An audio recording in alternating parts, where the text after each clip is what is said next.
దేవుని యొక్క సన్నిధానములో ప్రవేశించిన మనందరినీ దేవదేవుడు దీవించునుగాక. ఆమేన్. మోషే సుఖోపవాస ధ్యాన దినములలో 8వ దినములో ప్రవేశించిన మనం గడిచిన దినము నుండి ఐగుప్తు దేశము మీదకి వచ్చినటువంటి తెగుళ్లను మనం చూడగలుగుతూ ఉన్నాం. దేవుడు ఐగుప్తు దేశం మీదకి రప్పించినటువంటి తెగుళ్ళు 10. ఎన్ని తెగుళ్ళండి? 10 తెగుళ్ళు. 2 పేర్లు మీకు ఇప్పుడే తెలియచేశాను. ఒక పేరేంటి? రాకాపే ఈతే. మరొక పేరేంటి అమ్మా? దావామి చీజే. ఏంటండి? దావామి చీజే. మంచిది. దేవుని యొక్క సన్నిధానములో జ్ఞాపకం పెట్టుకోండి, దేవుడు 10 రకాలైన తెగుళ్ళు రప్పించాడు కదా. ఎందు నిమిత్తం ఈ 10 రకాలైన తెగుళ్ళు వచ్చాయి? ఎందు నిమిత్తం 10 రకాలైనటువంటి తెగుళ్ళు వచ్చాయి? నేటి దినాన మనం నేర్చుకునేటువంటి మాటల్లో దేవుని యొక్క సన్నిధానములో దేవాతి దేవుడు తెలియచేస్తూ ఉన్నటువంటి మాటల్లో గమనించిన వారమైతే, అయ్యా ఒక తెగుళ్ళు సంభవించింది అంటే అది ఊరకనే సంభవించదు. ఊరకనే సంభవించదు. చూడండి, నోవాహు గారి కాలంలో జలప్రలయం వచ్చింది. ఊరకనే వచ్చిందా? సొదొమ గొమొర్రా పట్టణ కాలంలో పట్టణం అగ్ని గంధకముల చేత కాల్చబడింది. ఊరకనే కాల్చబడిందా? అంటే దేవుడు, ప్రియ దేవుని బిడ్డలారా, కొంత టైం అనేది ఇస్తూ ఉన్నాడు. ఈ టైం దాటాక దేవుడు వారిని శిక్షకు అప్పగిస్తూ ఉన్నాడు. వాక్య భాగాలలో మనం గమనించిన వారమైతే చూడండి, 10 రకములైనటువంటి తీర్పులు దేవుడు ఎందుకు ప్రకటించాడు? అమ్మా, అందరూ జ్ఞాపకం పెట్టుకోవాలి. ఐగుప్తు దేశము మీదకి 10 రకాలైనటువంటి తీర్పులను దేవుడు ఎందుకు రప్పించాడు? ఎందుకు పంపించాడు? ఎందుకు ప్రకటించారు? వాక్య భాగాలలో మనం గమనించిన వారమైతే నిర్గమాకాండ గ్రంథములో 9వ అధ్యాయము, దీనికంటే ముందు రాయబడిన మాట చూద్దాం.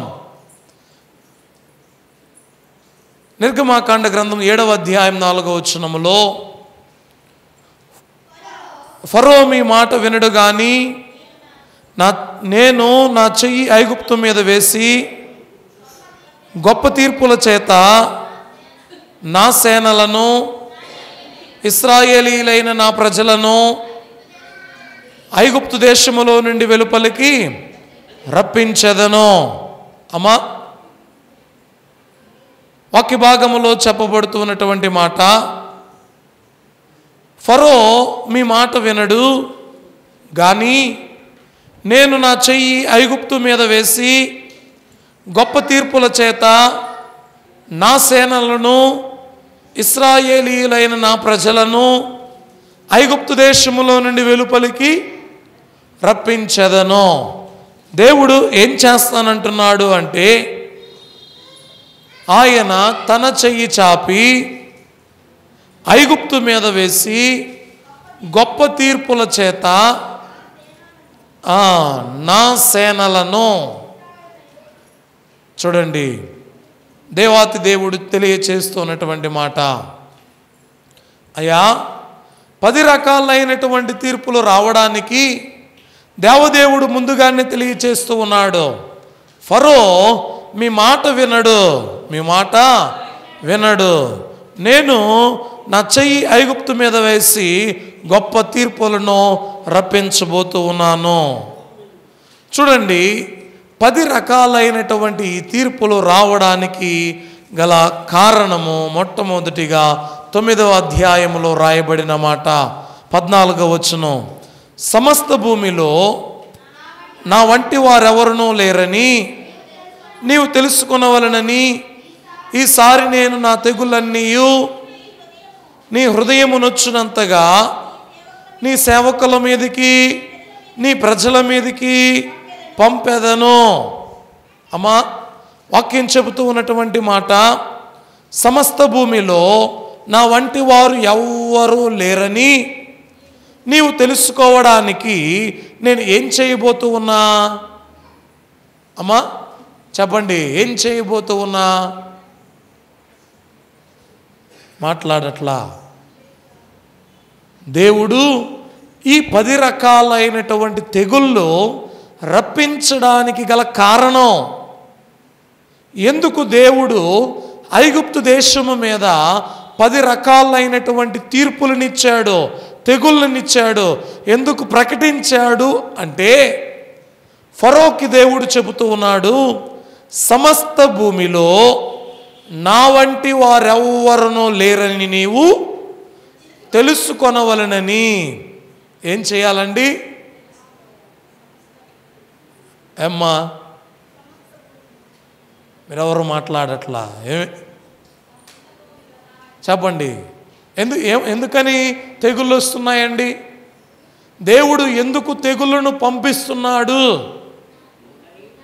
సమస్త భూమిలో నా వంటి వారెవ్వరును లేరని నీవు తెలుసుకోవాలి. నీవేనా? మేము కూడా ఈ పని చేసాం.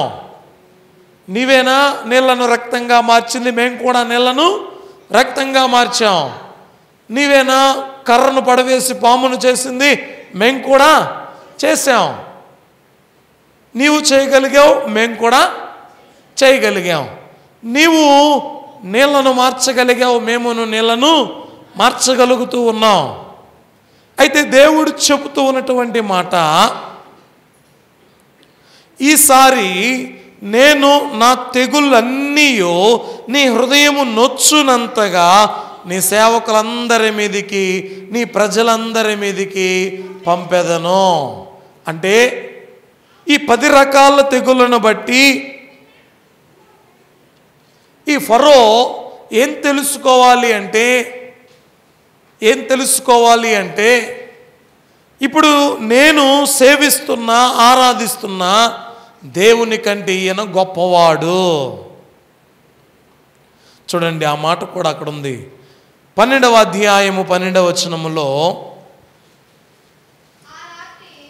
ఆ రాత్రి నేను ఐగుప్తు దేశమందు సంచరించి ఐగుప్తు దేశమందలి మనుషులలోనే గాని జంతువులలోనే గాని తొలి సంతతి అంతయు హతము చేసి ఐగుప్తు దేవతలందరికీ తీర్పు తీర్చెదను. నేను యెహోవాను. దేవదేవుడు చెబుతూ ఉన్నటువంటి మాట, అయ్యా ఈ 10 రకాలైనటువంటి తెగుళ్ళు రావడానికి గల కారణం ఏంటి అంటే, ఒకటి ఫరో తెలుసుకోవాలి. అంతేకాకుండా ఐగుప్తులో వారు సేవిస్తూ ఉన్నటువంటి వాటన్నిటి మీదకి తీర్పు అనేది రావాలి. ఈ 2 వచనాలు ప్రధానముగా మనకు తెలియచేస్తూ ఉన్నటువంటి మాట. ఐగుప్తు మీదకి ఊరకనే దేవుడు తెగులను పంపించట్లా. ఆయన చెబుతూ ఉన్నటువంటి మాట ఎంతో క్లియర్గా దేవదేవుడు చెబుతూ ఉన్నాడు. సమస్త భూమిలో నా వంటి వారెవ్వరును లేరని నీవు తెలుసుకోవాలి.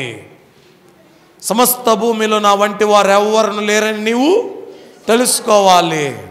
ఇదిగో, అంతేకాకుండా అన్ని దేవతలందరి మీదకి, మనుషులందరి మీద తానే దేవుణ్ణి అని తెలియచేయడానికి ఈ తీర్పులు వస్తూ ఉన్నాయి. ప్రియ దేవుని బిడ్డలారా, వాక్య భాగాలలో మనం గమనించిన వారమైతే, భూమి రెండవదిగా మనం చూస్తే 2వ కారణం కూడా వ్రాయబడి ఉంది. ఈ 9వ అధ్యాయము 16వ వచనములోనే, నా బలమును నీకు చూపునట్లును భూలోకమందంతటా నా నామము ప్రచురము చేయునట్లును ఇందుకే నేను నిన్ను నియమించితిని. మా విన్నారా ఈ మాట? భూమి అందంతటా తన నామమునకు ఘనత కలుగునట్లు నేను నిన్ను నియమించాను. వాక్యం చెబుతూ ఉన్నటువంటి మాట. వాక్యాన్ని విడమర్చి చదివితే ఎంతో చక్కగా ఇందులో వ్రాయబడినటువంటి మాటలు మనకు అర్థమవుతాయి. నా బలమును నీకు చూపునట్లు ఫరో ఇదిగో ఈ తెగుళ్ళు ఎందుకు సంభవిస్తున్నాయో తెలుసా? నా బలమేంటో నీవు తెలుసుకోవాలి. నా బలమేంటో నీవు తెలుసుకోవాలి. అమ్మా, నీ బలమునకు మించిన పనులు చేసినప్పుడే దేవుడు నా పక్షాన ఈ పని చేశాడయ్యా అంటావు. అమ్మా, ఎప్పుడు నీవు చేసుకోగలిగే పని ఏదైనా కూడా నీవు చేస్తావు. నీకు సాధ్యం కాలేదు, నీ వల్ల అవ్వడం లేదు, నీ చేత కావడం లేదు. అలాంటప్పుడు నీవు చేసే విధానం ఎలా ఉంటుందండి? అమ్మా, ఎలా ఉంటుంది? దేవా, నీవే నన్ను ఆదుకోవాలయ్యా, నీవే నాకు తోడుగా ఉండాలయ్యా, నీవే నన్ను ఆదరించాలి ప్రభువా, నీవు తప్ప నాకు ఎవరున్నారయ్యా, నీవు సహాయం చేయి ప్రభువా అని దేవదేవుని వేడుకుంటాం. అందుకే దైవజనుడైన దేవదాసయ్య గారు కూడా కీర్తనలో అంటాడు, నీ బలహీనత తట్టు చూడకు. అమ్మా, నీ బలహీనత తట్టు చూడకు, నా బలము తాటిదిగో చూడుము, నీ బలమునకు మించిన పనులు నా బలమే కదా చేయగలదు. మనం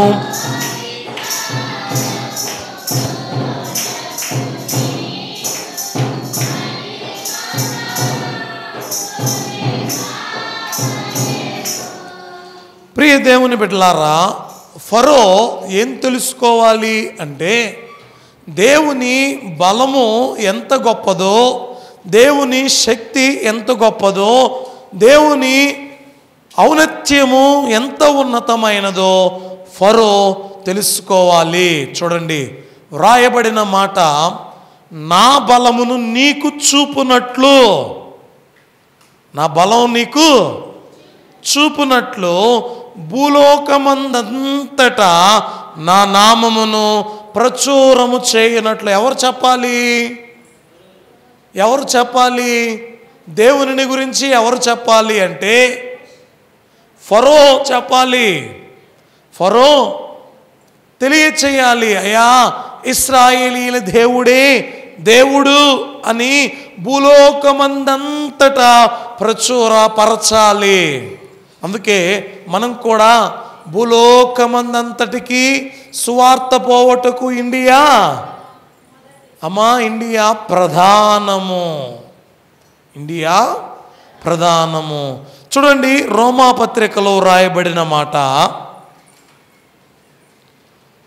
9వ అధ్యాయము 17వ వచనం.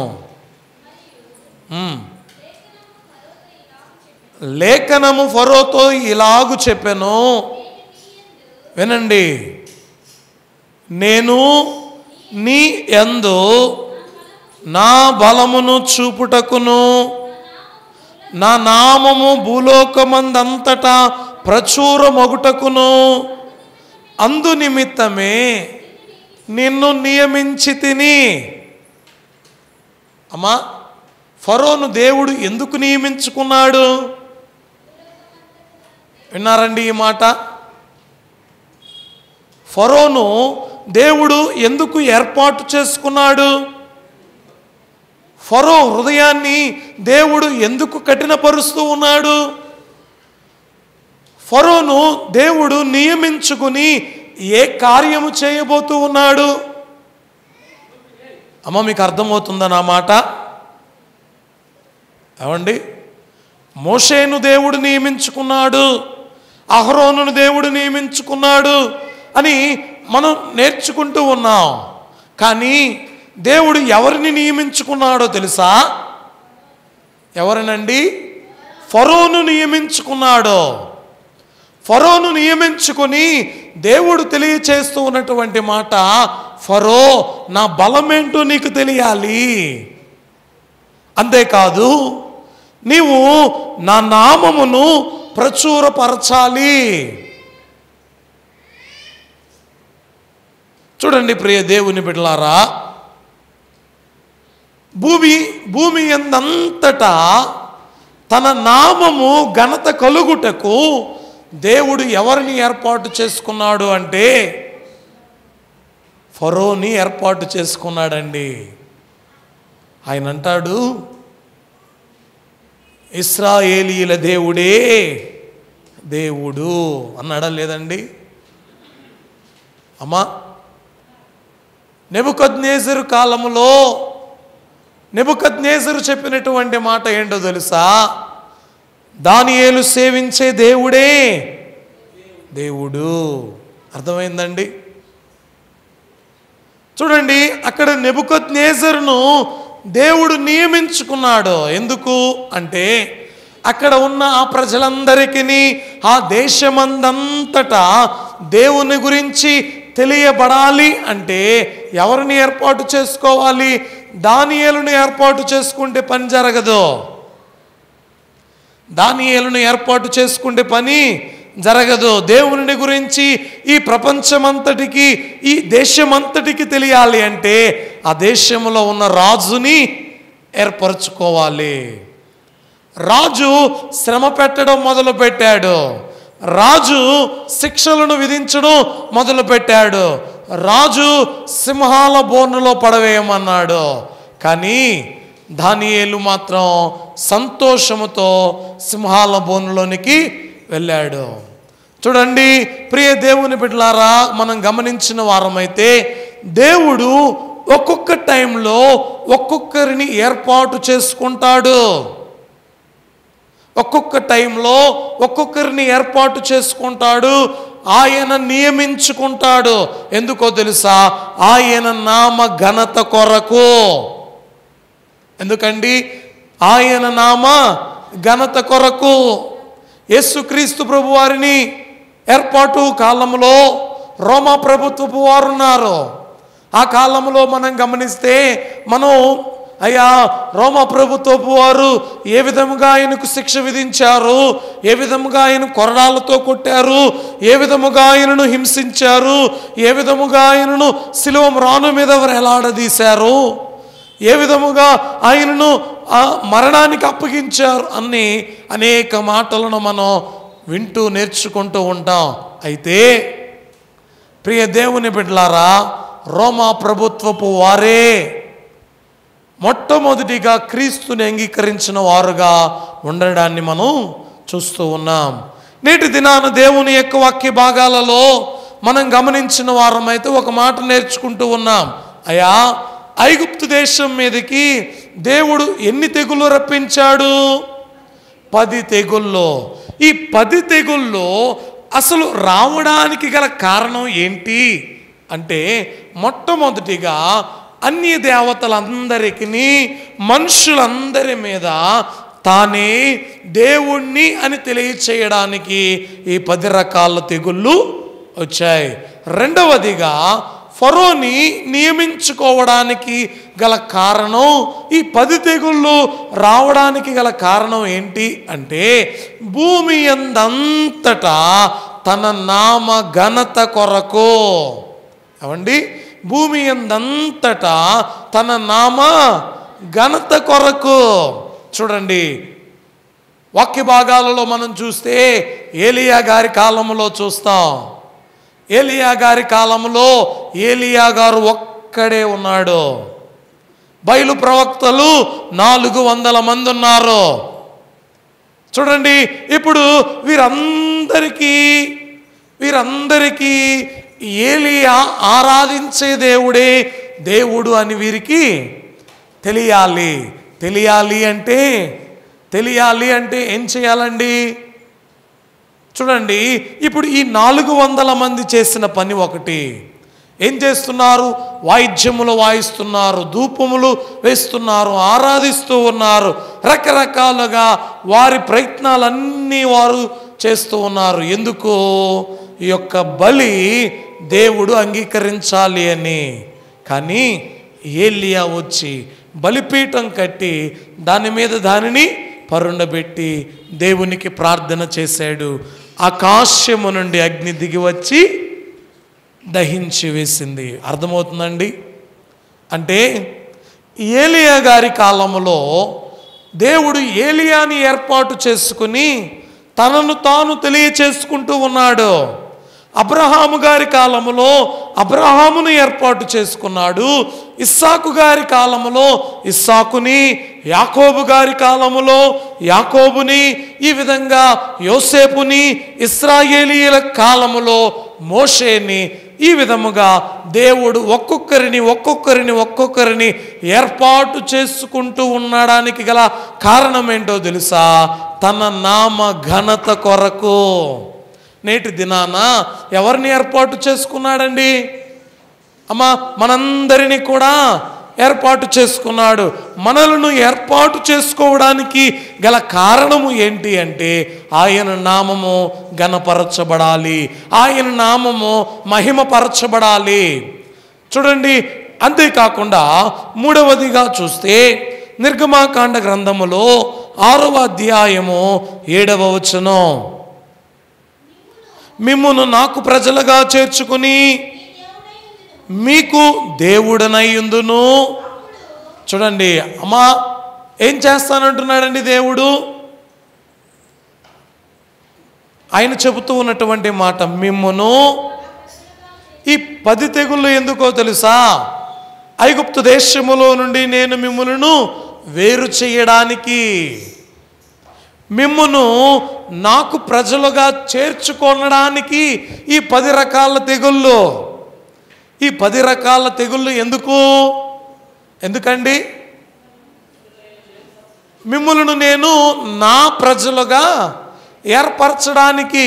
చూడండి, చేర్చుకుని మీకు దేవుడనై ఉందును, అప్పుడు ఐగుప్తీయుల బరువు క్రింద నుండి మిమ్మును వెలుపలికి రప్పించిన మీ దేవుడైన యెహోవాను నేనే అని మీరు తెలుసుకొందురు. ఎప్పుడండి? ఈ 10 తెగుళ్ళు రావాలి.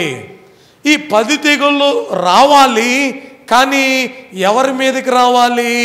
ఐగుప్తీయుల మీదకి మాత్రమే రావాలి, ఇశ్రాయేలీయుల మీదకి రాకూడదు. ఏమండి? తెగులు ఐగుప్తీయుల మీదకి మాత్రమే రావాలి. చూడండి, రక్తము నీళ్లు రక్తముగా మారడం, ఈగల గుంపులు, మిడతల గుంపులు, ఇంకా పేళ్ళు, దద్దుర్లు, ఇంకా పశువులకు తెగుళ్ళు, ఇవన్నీ కూడా ఏంటి అంటే కేవలం ఐగుప్తీయుల మీదకి మాత్రమే ఇవన్నీ రావాలి. దేవుడు చెబుతూ ఉన్నమాట, అయ్యా ఈ 10 రకాల తెగుళ్ళు రావడానికి గల కారణం ఏంటో తెలుసా? నేను ఐగుప్తీయులలో నుండి మిమ్ములను వేరు చేస్తాను, మిమ్మును నాకు ప్రజలుగా చేర్చుకుని మీకు దేవుడినయ్యుందును. ఏమండి? మిమ్మల్ని అందరినీ కూడా నాకు ప్రజలుగా చేర్చుకుని మీకు దేవుడినయ్యుందును, అప్పుడు ఐగుప్తీయుల బరువు క్రింద నుండి మిమ్మల్ని వెలుపలికి రప్పించిన మీ దేవుడైన యెహోవాను నేనే అని ఎవరు తెలుసుకుంటారు? మీరు, ఇశ్రాయేలు, మీరు తెలుసుకుంటారు. ఐగుప్తీయుల బానిసత్వములో నుండి, ఐగుప్తీయుల బరువుల నుండి మమ్మలను లేవనెత్తినటువంటి దేవుడు ఈయనే అని ఎప్పుడు తెలుసుకుంటారో తెలుసా? వారి మీదకి తెగులు రావాలి, మీ మీదకి రాకూడదు. అప్పుడు మీరు తెలుసుకుంటారు. దేవుడు చెప్పిన మరొక మాట 10వ అధ్యాయములో 2వ వచనములో, నీవు నీ కుమారునికిని ప్రచురము చేయునట్లును నేను అతని హృదయమును అతని సేవకుల హృదయమును. చూడండి, ఏం చేయాలి? నీవు నీ కుమారునికిని ప్రచురము చేయునట్లు. నేను అతని హృదయమును అతని సేవకుల హృదయమును కఠినపరచితిని. తెలియచేయాలి. ఎవరు? ఓ ఇశ్రాయేలు, నీవు తెలియచేయాలి. నేను ఫరోని నియమించుకున్నా. ఏమండి వాక్యం ఏం చెప్పింది? ఫరోని ఎవరు నియమించారండి? దేవుడే నియమించాడు. అవునంటారా కాదా? వాక్యములో చెప్పబడిన మాట, నేను ఫరోని నియమించుకున్నానంటూ ఉన్నాడు ఆ వాక్యములో. రోమాపత్రిక 9వ అధ్యాయం 17వ వచనములో లేఖనము ఫరోతో ఇలాగు చెప్పెను, నేను నీ యందు నా బలము చూపుటకు, నా నామము భూలోకమందంతట ప్రచురమగుటకు అందు నిమిత్తమే నిన్ను నియమించితిని. చూడండి, ఒకటి అన్య దేవతలందరి మీదకి తీర్పు రావాలి. రెండవది, భూమి యందంతట తన నామము ప్రచురపరచబడాలి. మూడవది, ఇశ్రాయేలీయులకు దేవుని మీద విశ్వాసం పెంపొందాలి. ఇశ్రాయేలీయులు చెప్పుకోవాలి, వారి కుమారులకు చెప్పుకోవాలి దేవుని గురించి. అమ్మా, 10 రకాలైనటువంటి తెగుళ్ళు రావడానికి కారణాలు ఏంటి అంటే 3 విషయాలు. ఒకటి ఏంటండి? చెప్పండి, ఏంటి ఒకటి? అన్య దేవతలందరి మీదకి తీర్పు రావాలి. తానే దేవుణ్ణి అని ఫరో తెలుసుకోవాలి. రెండవది వాక్య భాగాలలో మనం చూస్తే, భూమి యందంతట తన నామము ఘనపరచబడడానికి ఏమొచ్చాయి? 10 రకాల తెగుళ్ళు వచ్చాయి. మూడవది, ఇశ్రాయేలీయులకు దేవుని మీద విశ్వాసం, మనం ఆరాధిస్తూ సేవిస్తూ ఉన్నటువంటి మన పితరుల దేవుడే మన దేవుడు అన్నటువంటి విశ్వాసం వారికి స్థిరపరచబడాలి, కలగాలి. వారు వారి కుమారులకు తెలియచేయాలి. అమ్మా, ఇప్పుడు యేసుక్రీస్తు ప్రభువారి దేవుడని మీరు మీ బిడ్డలకు ఎలా తెలియచేశారు అంటే, మీకు కలిగినటువంటి విశ్వాసాన్ని బట్టి, మీకు కలిగిన నమ్మకాన్ని బట్టి, మీకు కలిగినటువంటి స్వస్థత కార్యమో అద్భుత కార్యమో దానిని బట్టి మీరు తెలియచేస్తూ ఉన్నారు. అయితే ప్రియ దేవుని బిడ్డలారా, దేవదేవుడు తెలియచేస్తూ ఉన్నటువంటి మాటలు ఇవి. ఈ 3 విషయాలను మనం జ్ఞాపకం పెట్టుకోవాలి. ఏంటి అంటే, ఐగుప్తు దేశం మీదకి 10 రకాలైన తెగుళ్ళు అసలు ఎందుకు వచ్చాయి అంటే దేవదేవుడు తెలియచేశాడండి. ఈ మాటలో తెగుళ్ళు ఒకటి వస్తుంది అంటే అది ఊరకనే రాదు. ఊరకనే ఎప్పుడు కూడా రాదు. ఒక అపాయం కలిగింది అంటే, ఒక ప్రమాదం జరిగింది అంటే, లేదా ఒక విధమైనటువంటి శ్రమ కలుగుతూ ఉందంటే ఊరకన ఏది ఎవరికి కలగదు. కాబట్టి దేవుడు చెబుతూ ఉన్నాడు, ప్రియ దేవుని బిడ్డలారా, దేవుని యొక్క సన్నిధానములో ఉన్నటువంటి మనము ఈ యొక్క మాటలను విని గ్రహించి ప్రభు యొక్క నామ మహిమార్థమై జీవించు భాగ్యం దేవదేవుడు మనకు దయచేయను గాక. ఆమేన్. ప్రార్థన చేసుకుందాం. పరిశుద్ధుడా, ప్రేమస్తుడైన మా తండ్రి, మీ ఘనమైన నామమును కొందనాలు ప్రభువా. వాక్యం ద్వారా మీరు మాతో మాట్లాడారు, వాక్యంలో ఉన్న సంగతులను వివరించారు. అందును బట్టి నీకు వందనాలు. కుడి అన్న మేమందరము నిన్ను గణపరిచేవారముగా ఉండు భాగ్యము దయచేయమని యేసు నామమున అడిగి వేడుకుంటున్నాం తండ్రి. ఆమేన్. అందరికి మరణాత.